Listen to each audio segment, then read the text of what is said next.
Vamos a presentar el sistema cerebelar prefrontal del movimiento. Es común a veces observar cómo hay determinadas patologías donde la persona realiza movimientos poco elegantes. Ese tipo de patologías suelen estar relacionadas con ataxias cerebelares, que es cierta falta de elegancia o precisión en el movimiento. Si uno ha observado alguna vez algún cocodrilo o reptil de ese tamaño moviéndose, observa que los movimientos no son suaves y elegantes, sino más bien quebradizos. De una manera más formal, podemos decir que es el cerebelo el encargado de realizar el tipo de movimientos gruesos, pero tiene una estructura neuronal susceptible de ser utilizada para movimientos más finos. Los datos que se han reportado informan que el cerebelo se compone de básicamente tres partes. Hay una parte que es el vermis, que es la parte central, la parte lobular, que se expande más o menos de acuerdo a la especie, y la parte flóculo-nodular, que es propia de algunas especies, en otras ni siquiera está desarrollada. Los atributos que tiene el cerebelo es que está formado por distintos tipos de neuronas. Esos distintos tipos de neuronas tienen como característica una capa de células de Purkinje. Estas células de Purkinje son altamente efectivas, muy veloces y con axones muy prolongados y directos. Lo que vamos a observar es de qué manera el linaje del Homo sapiens y de primates superiores ha utilizado el cerebelo en función de los planes y las intenciones que realiza la corteza prefrontal.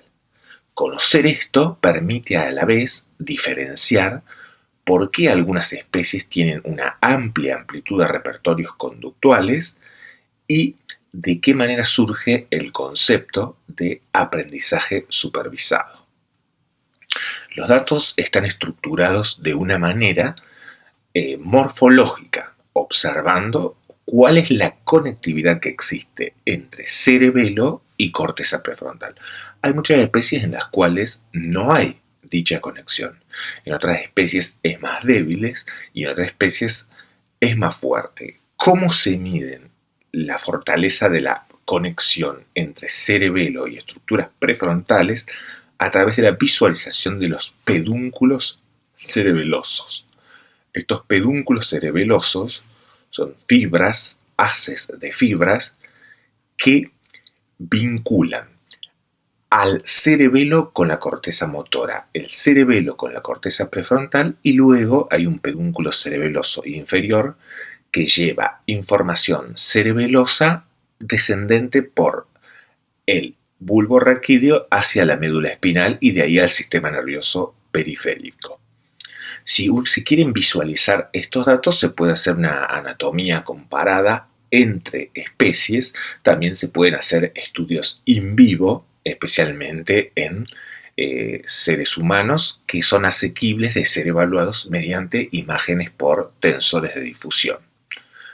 El formato en el que están presentados los datos son datos de fortaleza de conexión. ¿Qué tan conectado está? Ahora, ¿cómo se mide la fortaleza de una conexión entre dos estructuras nerviosas? Se realiza mediante el cálculo de la anisotropía fraccional. La anisotropía fraccional es un indicador del grado de coherencia y de solidez de las fibras que están uniendo dos estructuras. Se llama anisotropía fraccional por una cuestión etimológica que es an, negación, iso, igual, tropía, movimiento. Es la negación de la igualdad de movimiento de las moléculas de agua que viajan dentro de la fibra nerviosa. Para pasar en limpio lo que hemos visto, el cerebelo es una caja muy potente vinculada al movimiento, pero puede ser cooptada por sistemas superiores y utilizadas. Una de estas utilizaciones es la fortaleza de tener tres pedúnculos cerebelosos, es decir, tres uniones del cerebelo con el sistema prefrontal, motor y espinal, que permiten la emergencia del aprendizaje supervisor. ¿De qué manera actúa el aprendizaje supervisor?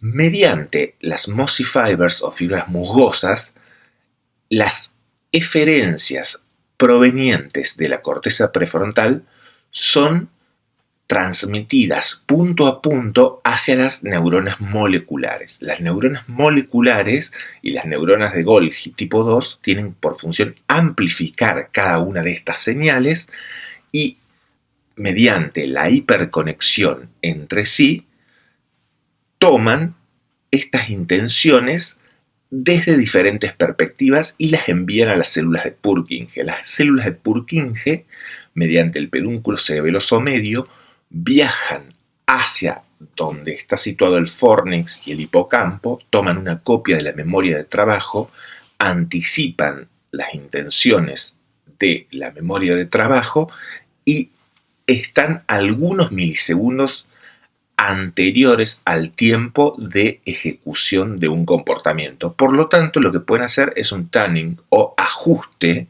del algoritmo de comportamiento ante la acción efectuada. De ahí que surge la acción elegante, es decir, la acción precisa, fina.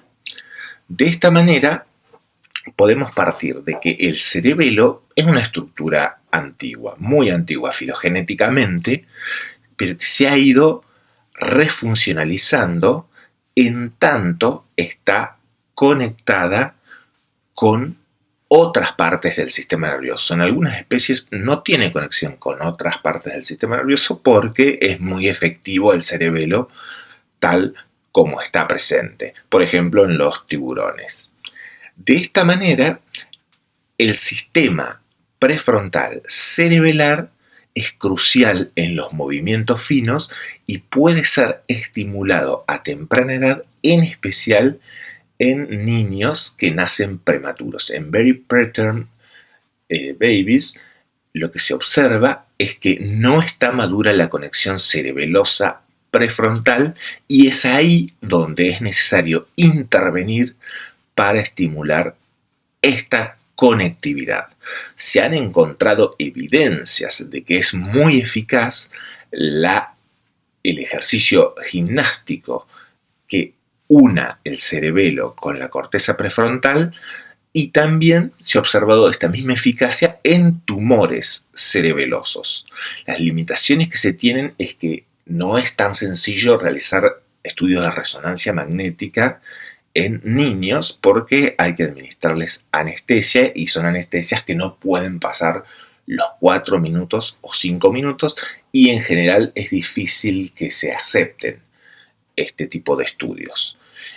Se puede inferir que una manera de detectar la expansión de los lóbulos cerebelosos es a través de la observación de la cantidad de vocalizaciones que tiene una especie. Mientras mayor cantidad de vocalizaciones tiene, mayor es el repertorio de conducta, es una conducta más compleja y se observa una expansión de los lóbulos cerebelosos. El vermis ocupa un porcentaje menor y la parte flóculo-nodular se desarrolla con mayor volumen. El Homo sapiens es quien tiene mayor desarrollo de la parte flóculo-nodular del cerebelo.